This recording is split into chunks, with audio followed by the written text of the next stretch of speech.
Hey there, Impact Zone Podcast. We are back here at the podcast again to talk more TNA wrestling shenanigans. And, today I kind of want to talk about part-timers. And this came from a quote that Roman Reigns said, saying that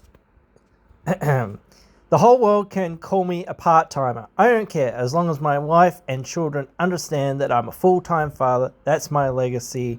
That's the biggest flex any superstar can say. Okay, so I 100% agree with this. And I think, you do get to take that stuff for granted sometimes, especially wrestlers, especially historically, have taken that stuff for granted. And I think, not committing to the rat race sometimes of professional wrestling, especially at a certain point. Hey, no, time to be done. Look at AJ. He's fully retired, basically. So, and we know he's still kind of out there and doing stuff, but he doesn't have to do those house shows anymore. He doesn't have to do all the stuff that he used to have to do. Maybe he still has to be there and be doing stuff or whatever. I don't know. We'll have to wait and see what there is for him there, more in a backstage role or whatever. And I do hope that he is happy in that. But the same thing for Roman. I don't think part-timership is a inherently bad thing in of itself. I think it can be a bad thing when especially you are relying on that person to be your champion or be something representing the brand. It's not too bad if they are out there in the media and are getting, attention to the product if they're not really on TV all that much, as long as they're seen to be out there kind of, making interviews, doing this sort of stuff. They need to be out there and representing the brand. That's how a good part-timer would work. They have had part-timers before, and there's nothing wrong with somebody being a part-timer as long as they realize that, hey, I can't do the things that everyone else here does. I have to do the things that I have to do. I have to be here and do the things that I have to do. They can't do the things that I can do. You know what I mean? You can fill a certain role as a part-timer. You are an attraction. That is what a part-timer typically is, an attraction. Roman Reigns is an attraction.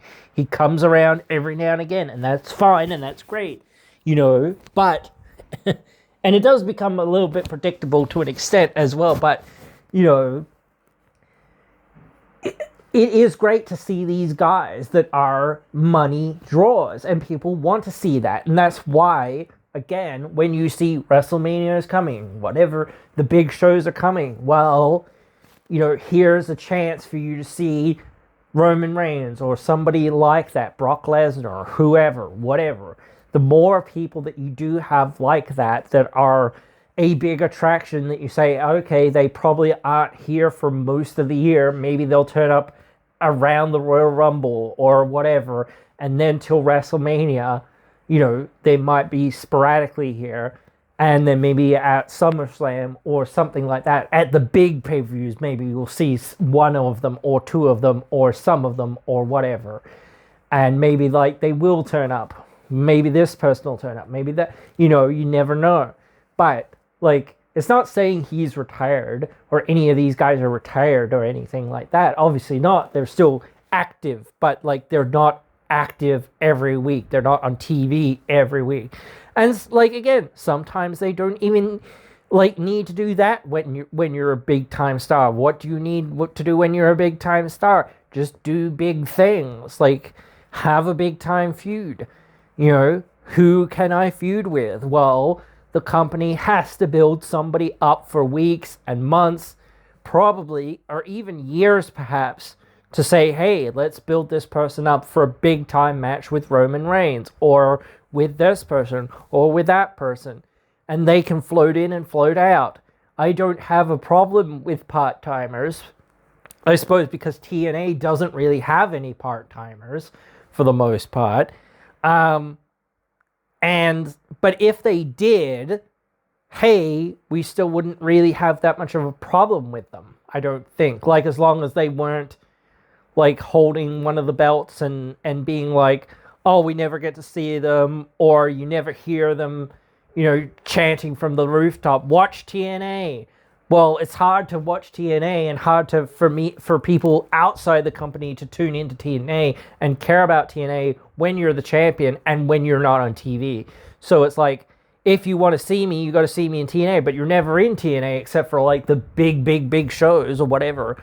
That's great, like when it is those big shows, but when it's like, a regular Thursday or whatever, it's like, oh, well, you're probably not going to be there. So why am I tuning in? Especially if you're the champion, I'm not even going to get to see the champion, And then it's like, wow, what is the dealio, And I know this is like stuff that's happened more so in the past to an extent, especially, but like that is like the biggest stumbling block to this sort of stuff. And I guess, again, yes, to an extent, it can make the title feel more important when you get to see it more rarely or whatever or whatnot. But, or even a superstar or anyone. Hey, we don't get to see this person. There are a number of dates or there are number of appearances, whatever else is, small, is a finite number, Again, if Roman or anyone, doesn't matter who it is, wants to be a dad or a mom or whatever, again, go be a dad, go be a mom. Absolutely. You don't have to be a wrestler all the time. Same with The Rock. You don't have to be a film star all the time. You don't have to just take role after role after role after role. If you've got enough money and you're fairly secure, you just say, dude, do I have to take this? No, I don't have to take this. Unless I'm really passionate about it, then maybe, yeah, sure, I'll take it. But other than that, same thing with wrestling. You come to me and you say, hey, this is our idea for you. I'm not really interested in that. Like, don't just be like, that doesn't work for me, brother. If it's like, oh, you're going to come in and you're going to lose to this person. You should automatically assume, hey, I'm going to come in and I'm probably going to lose to somebody. Going to try to put somebody over. That should be your assumption from day one. Like, oh, of course I'm coming in to lose to somebody. You shouldn't be like, oh, well, that doesn't work for me. You should be saying, well, it doesn't work for me if it's not a good story, or if it's not built up well, or if it's not, got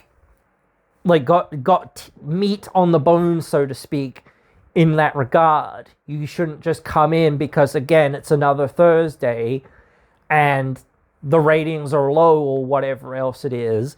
You should be saying, yeah, but what's that leading to? Where is that going? Why are we doing this?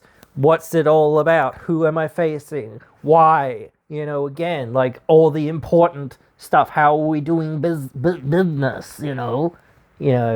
Not just, yes, of course, like if the company comes to you and says, hey, we need you, then you should be receptive. But you shouldn't just come and do anything, obviously, in a sense. But you should be coming to work and saying, hey, that is what I am contracted to do. I am contracted to work at this place. But, hey, I am a major superstar. So, I can say, hey, no, I don't need to do that. I've already made my mark in this game and done pretty much everything that I can do. So now, like, I don't really need to do anything. The pressure's off of me, and I've done what I really wanted to do in this sport. So now I'm happy with that, and now I can, I'm financially set enough to say, hey, I can just, not rest on my laurels, but like I can more take the other things that are in my life that are important to me and put them first, and not neglect those, not neglect my wife, and not to say that wrestlers always neglect their wife or they neglect their kids or whatever else it is, because that is also, not true, but it's just not like you get the same amount of time and whatnot with them. You don't get that quality time, and if you can get that, then 100%, yeah, you should say, hey, I'm in a privileged position, I'm thankful, I'm grateful, but this is what that is what I have worked hard for all this time. I got to live my wrestling dreams that I wanted to live, and hey, look, now I've got to the top, got to the mountain, got to do everything that I kind of wanted to do in this business. Maybe there's still some stuff that maybe will tickle my fancy or whatever else it is, whatnot. But again, hey, here I am, being able to live my best life and have a great life with my wife and kids. If that's why, again, like I say, with some people, that's why some people choose the independent wrestling life or the lower stress wrestling life, because again, if you're just working for one major promotion that you only work 1 day a week for, and whatever else it is, you're like, hey, I don't really need to go out there and wrestle at every indie or do this or do that. Maybe I'll do a podcast here, maybe I'll do an interview there, maybe I'll do a signing there, whatever else it is. Maybe I'll do something else, maybe I'll do a movie here, whatever else it is. But that isn't going to be I'm 24/7 or 365 days. I don't need to hustle anymore. The hustle that I've done in the past whatever years, I don't know, at least 20 years, let's say, has done whatever, or 10 years or so, whatever it is, has done everything that I have needed to do so that I can get in this position, so now I am here and I am happy, and hey, it's the same thing for the Hardys kind of thing, in a sense, I know they aren't part-timers or whatever, but they're getting into that last leg of their run, realistically, one way or another, and they know that. They have to know that, So, again, you want to look at, saying, hey, that is where I want to be. That is what I want to do. That is the big flex that I want to leave in this business, is to say that, yes, I was a big deal and whatnot, but I also had balance in my personal life, not just my professional life. I was able to take, maybe take 3, 4, 5 months off, whatever, take 8 months off, whatever else it is, take most of the year off, just be a family man, just do whatever it is that I wanted to do, or be a film star, or do this, or be a musician, or do whatever else it is that I wanted to do. And, but yet I could still come back and do wrestling. And that's what a lot of people have wanted to do. Look at Jericho. He said, the two biggest things that I wanted to do when I was a young kid or teenager growing up or whatever, was be in a rock band and be a professional wrestler, and crazily enough, he's been able to do both. He's been able to be a big time musician, big time rock and roll star, come out with a couple, really great songs with his band Fozzy, and he's done some alright stuff as well, but he's hit the mainstream a couple of times with a couple big songs. And then he's been a major figure in wrestling for 2 decades or even more. So again, to be able to and he's been a family man and all of this other stuff. So it's it's amazing what he's been able to do. He's done a whole bunch of other little things, he did the Jericho Cruise and stuff like that and all this other stuff. So again, not just working for other people being hey, I'll work for Tony Khan, cool, or I'll work for New Japan again or whatever.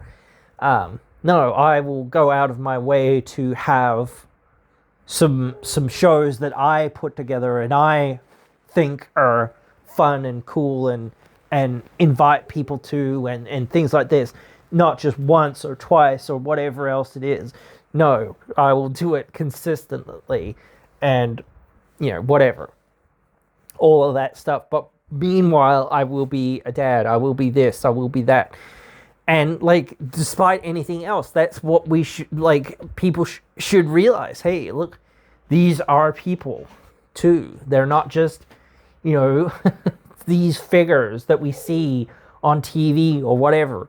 They are real people that face real challenges, real issues at home and in their real life. But they go out there to entertain people each and every week for however many weeks every single year, and the lucky few, like Cena has just retired again. I know he hasn't really got a family per se, but again, maybe now, maybe he'll settle down. I don't know, but that is up to him or whatever, and maybe he will keep making movies or keep doing Hollywood stuff or keep doing other stuff or whatever else it is. And again, probably he will be somewhat involved, not behind the scenes, not perhaps with creative, but perhaps more like being a mentor or being an ambassador for WWE and doing the Make-A-Wish stuff or whatever else it is still, or whatever. But still, like, there is that,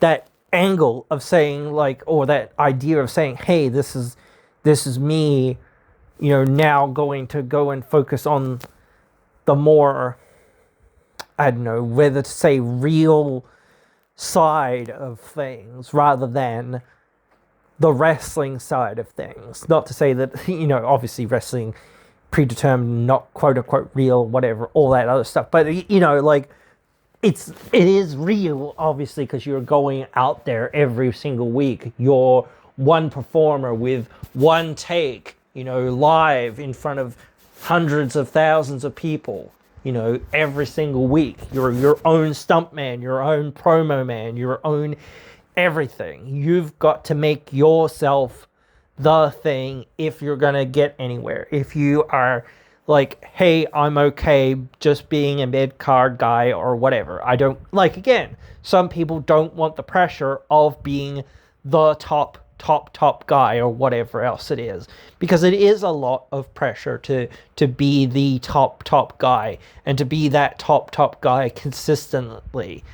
But once you are a top guy, it is a lot easier to say, hey, let me transition myself more into being more of a part-time top guy. I can be at that top. Maybe I don't have to be on TV every week or even every month. I can, slot in and slot out, and I don't really have to win like too many matches here and there to really make me feel like, oh man, this person's back. Oh shit, they're going to go and perhaps even beat the champion because they're treated like such a big deal. Maybe they're not going to, but you never know.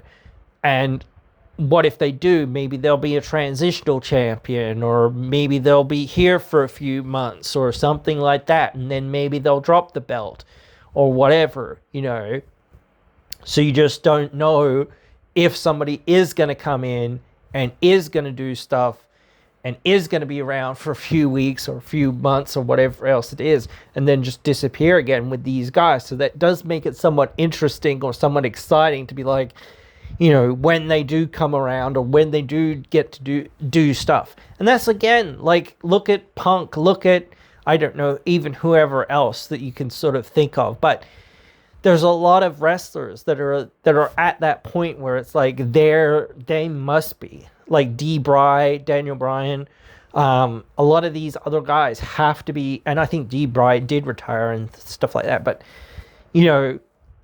they have to think about it. They have to think about saying, okay, I love this, but can my body keep up with it? Probably not.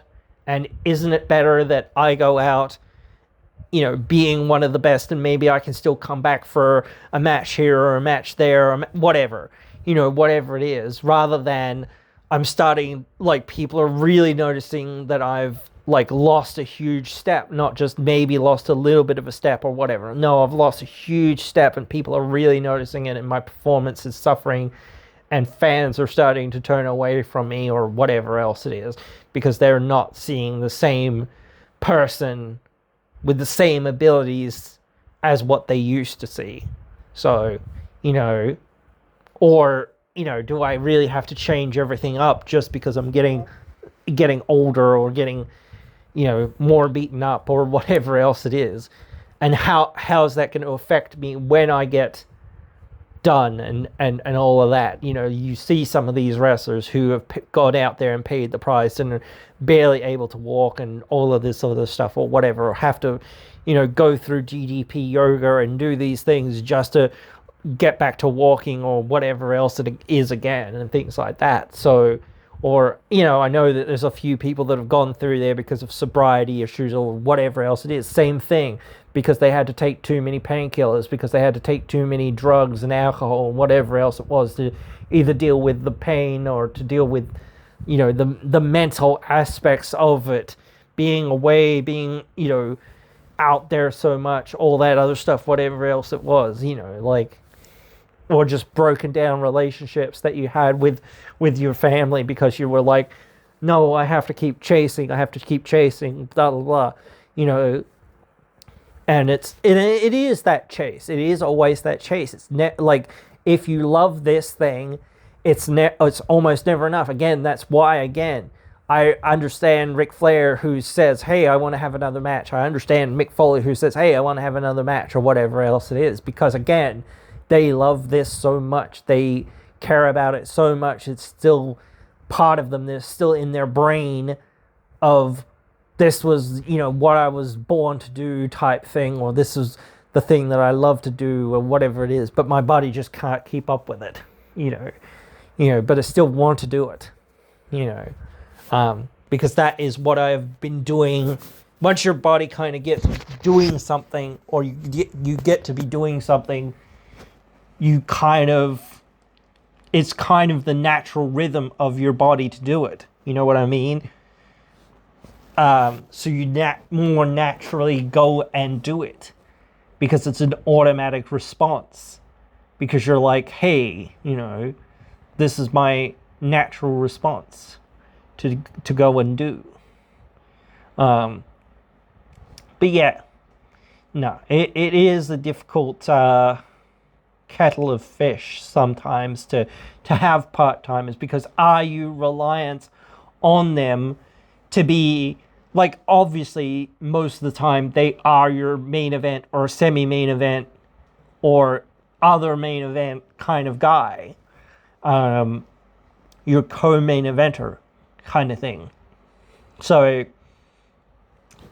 they are a huge draw. Obviously, you wouldn't put somebody in that position, unless they were like, hey, we can rely on them to draw big numbers. This will get the butts in seats. This will get people buzzing and talking. This will get people, to tune in. This will get, engagement on our social media. This will, or a lot of engagement on our social media, not just a little bit or whatever. So again, yes, you might be somewhat reliant, but then you're like, hey, why were we bringing them in the first place? Getting back to what I said before, they're here to lose to somebody. Why? Because that will help get that somebody over and help build that person into a new superstar potentially. If it's done right, if the audience accepts it. And again, like I wanted to talk about this in another video, you can never realistically force feed anybody down anyone's throats. You can try to force people down people's throats, but it really won't work unless that's already your plan of saying, okay, let's force feed this person down people's throats that nobody really wants, and then get the audience to boo them, and then we'll turn them heel because they've booed this person, and then looks like we're taking notice. See, that would be the smart way to or even if you don't realize that, at least saying, hey, wait a minute, they're booing this person, and en masse, and in basically every city, every single time. So let's not just keep doing this. Yes, let's keep doing it a little bit, but let's lean more into turning this person heel and going down that route. Because again, you realistically cannot put somebody down everyone's throats because they won't accept it. You have to let the people accept who you are putting in front of them. So if they're not going to accept it, you have to realize it. And if you don't realize it, then you have to be like, oh, well, let's pivot really quickly. Let's change course because they didn't like what we were, serving them. So now let's give them the opposite in a sense. Let's turn this person heel. Let's keep pushing them, but let's, start pushing somebody that they actually are interested in. So yeah. But yeah, I do think part-timers are useful if used correctly. And this is really, unfortunately, like I said, it becomes predictable because you bring them in, they are only here for a short period of time, then they lose to somebody. Then they swan off, and then at some point, maybe they come back. So people can kind of see that coming from a mile away, to an extent. But that's why you can only do it in the right circumstances and at the right time. You've got to be transitioning these people kind of into that part-time scene more so sporadically. You've got to be still riding their coattails kind of thing, but they've got to be transitioned more into a part-time role. You know what I mean? Because they've got to kind of be there, they've got to kind of be present, but then less and less so, you know what I mean? And then after that, it's The Undertaker would work maybe one match a year, at a certain point. But he was such an attraction, and people basically knew that even though he was a part-timer at a certain point, that when he came in, he was probably going to win. So that was kind of the inverse. But at a certain point, that doesn't work. Because it's here he comes in, not bury somebody, but he has a match with somebody that's going to lose. So what does that do when he's only here for once every year? That really doesn't work for the person that's here next week and here next month and here every week of the next year. So now it does feel like, hey, that person beat this person, and then they just disappeared off TV. They didn't do anything with that win, and that win doesn't really feel like it's really helped that person. It didn't help The Undertaker because The Undertaker's already over. And it didn't help the person that he faced because they just lost on the biggest stage in wrestling. And it's certain people, obviously like Cena and other people, can kind of, oh, well, that doesn't really matter because it's John Cena and he's as over as Red Rover. So he can't really lose too much in losing a match like that. That doesn't really affect him like that. So, but for somebody like Bray Wyatt, it really derailed him because it was this was basically the start of his main roster WWE career. And now what's he meant to do? I don't remember if The Undertaker stuck around at that point for that WrestleMania, but I think maybe he did. I can't remember. But like at a lot of WrestleManias, he would come in and then he would win and just beat whoever was there. And it was like, cool, now he goes away. And we don't see him again for another 6 months or another year or whatever. Basically another year, 9 times out of 10. I really only think that happened like a couple of times, though. You can say it happened with Triple H kind of twice. And maybe like Shawn Michaels once. Was he off a lot before the Punk match? I can't remember. I remember they had a match just after the Triple H one. I don't know what he was doing. I remember that they had that big time feud and Punk came out with Paul Bearer's ashes and put them on him just after he died and all that, and people got into a kind of a huff about it or whatever. But I can't really remember specifically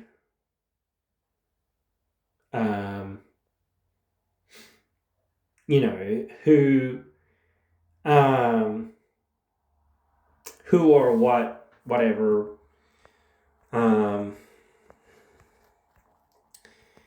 came together with that.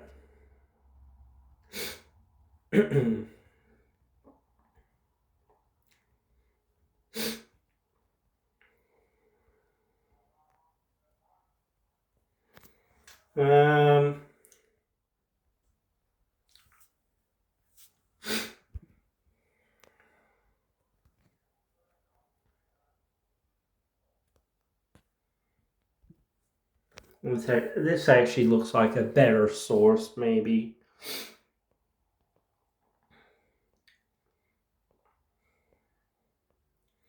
Yeah, this is a better source. Here we go.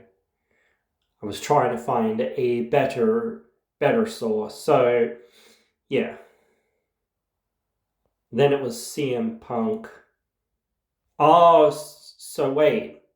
CM Punk.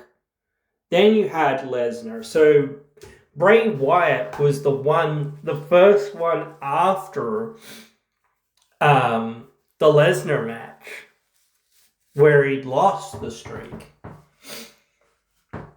So yeah, that's yeah.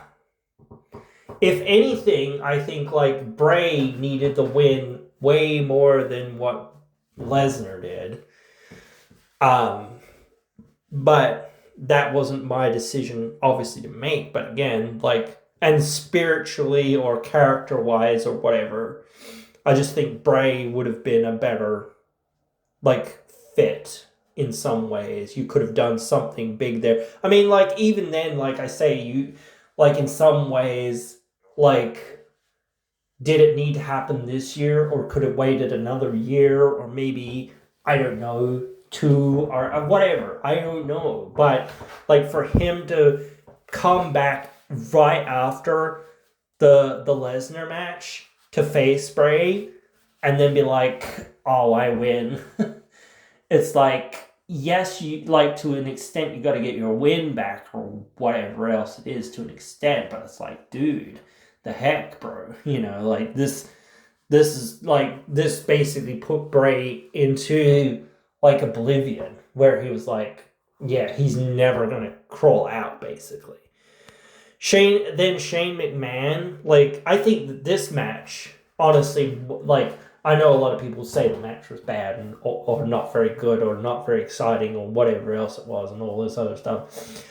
I think that this match and some of this story wasn't bad, but yeah, like, I think a lot of it kind of fell apart and they didn't really follow up with it, like, or whatever. And it wasn't like if you think about it to some extent, yes, it makes some amount of sense for Vince to put Shane in there against Taker, but it also didn't make a whole lot of sense.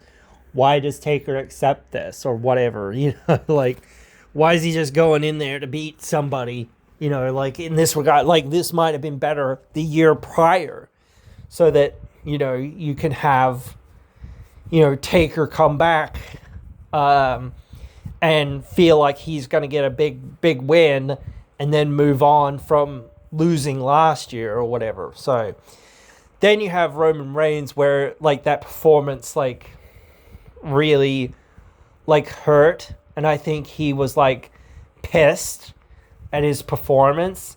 So he was like, dude, I can't leave it there. I think he was kind of looking to wrap himself up in some ways, and especially to put Roman over. And I think that was like a big plan and things like that. So you can look at that being like, this was probably meant to be kind of it, like losing again. And then like after that, especially like with the retirement sort of stuff that he did after that.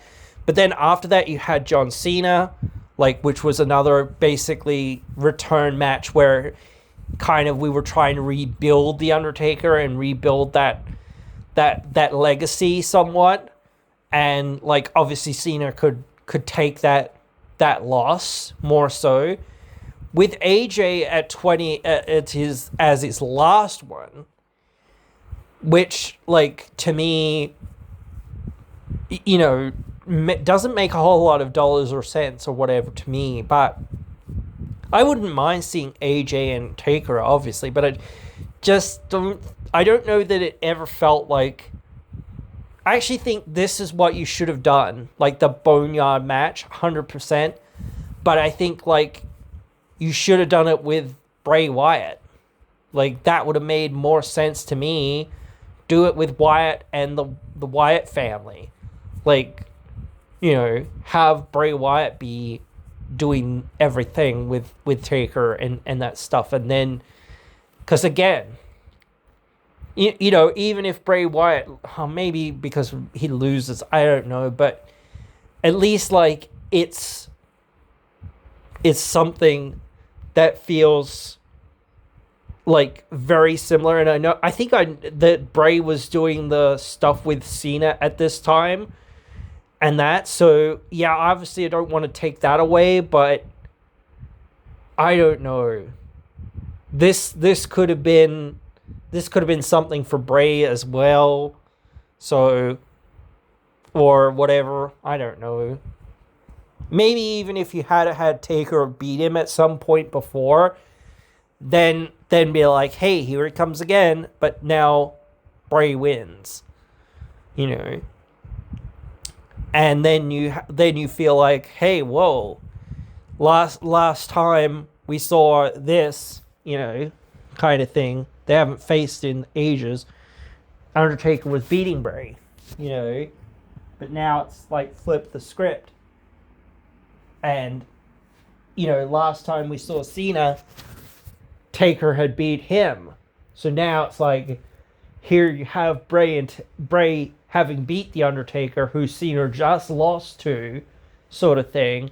And it's like, oh shit, you know, John's in trouble somehow, you know, like, suddenly, you know, you get that angle of feeling like, oh, you know, whoa, you know, Bray's turned things around and Bray's, you know, more dangerous than ever, or, you know, like anything like that. You have to build it like that, where it's like suddenly he's taken out somebody that you know, it feels like, oh, Cena just lost to them, or beat The Rock, or beat somebody else, or do something else. Like, again, why did Rowan face The Rock or whatever?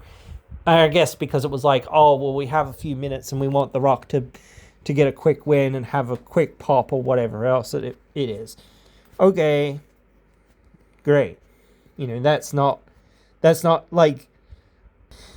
how you use a part-timer like that. You've got to be like, okay, you know, how do we get them to have more than a couple, you know, maybe it was because, again, he'd had the matches before in the last couple of years where it was like he hurt himself and they were like, hey, you can't go out there and hurt yourself, so you can only go out there and and do your finish and then come back or whatever.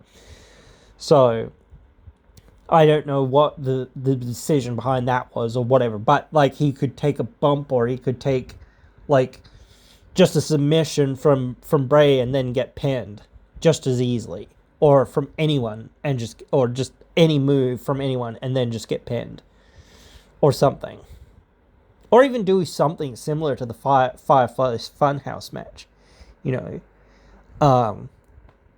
with The Rock. That'd be I think people would have liked that. But yeah, no, I do think part-timers can be good, like I said, but I do think you've got to know how you can utilize them, because if you don't sit there and say, well, we can't rely on, even the same with like older wrestlers, I've said this so many times, same sort of thing. They're becoming more and more part-time-ish in some regards anyway, because they're just getting older. So it's like, yeah, we can't rely on these guys anymore. Maybe we have to rely on them for now, but we have to start transitioning them out of our reliance upon them, so that we've got to say, how are we going to build someone or someone's or something like a tag team to replace them? We can't rely on Brock Lesnar being here. We can't rely on Roman Reigns being here. We can't rely on, whoever it is being here forever and being able to be at the highest level forever.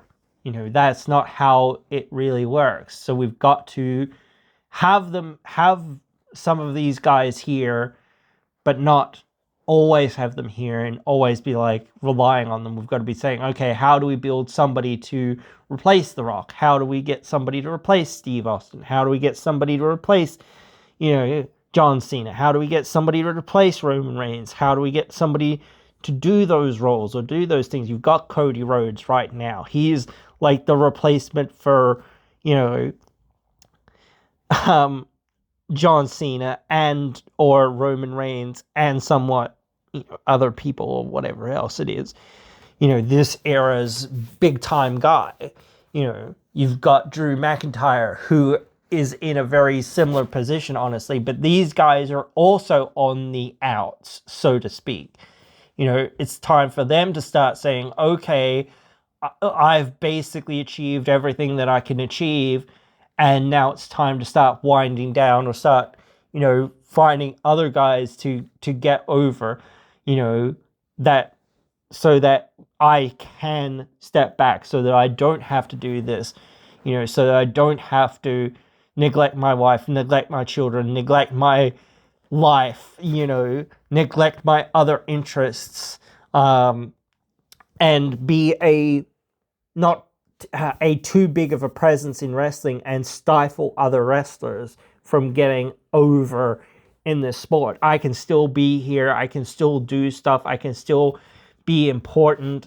I can still have my time and have my cake and whatever else it is, or just start becoming like more and more part-time. I can do whatever I want to do. That is up to me. Now that I have effectively finished this story that I wanted to finish for so long, it's now time to say, okay, cool, great. I'll give back to the business now. I will, start, being like I've been a bit selfish to get here or whatever else it is. But obviously I've paid my dues to get here as well, and I've done everything that I can do to get here. But, at a certain point, I just want to, start putting myself out there for everyone else's benefit, so that they can get over, so that they can become the next superstar, so that they can carry the company into the next era and, help build that new superstar that's going to take the reins for themselves down the road. So, yeah, that's what it's all about. People will eventually become part-time one way or another, or less able to be out there all the time in one form or another. It's just like, I don't know. It's just more clear cut when somebody has a contract that says you only have to work so many dates, or you only have to appear every 3 months or every 4 months or whatever else it is, or maybe only every 6 months, or maybe only once a year, or whatever else it is, or they do only appear once every year, or what have you. There, guys, that is pretty much it here for this one. So yeah, I do hope that, of course, you are all very smart, but I do hope that you have enjoyed it, because I know that you all knew all this stuff. So either way, I hope you've enjoyed it, because there are certainly some people that don't know this thing or haven't thought about these things, and I'm super obsessed and need to talk about all these things all the time. So I do hope that you indulge me when when I need to come on here and talk about that. So yeah, but yeah, I also hope that you all be good to one another and try to make the world a better place for all. And yeah, hopefully you will all see me again in another one as well.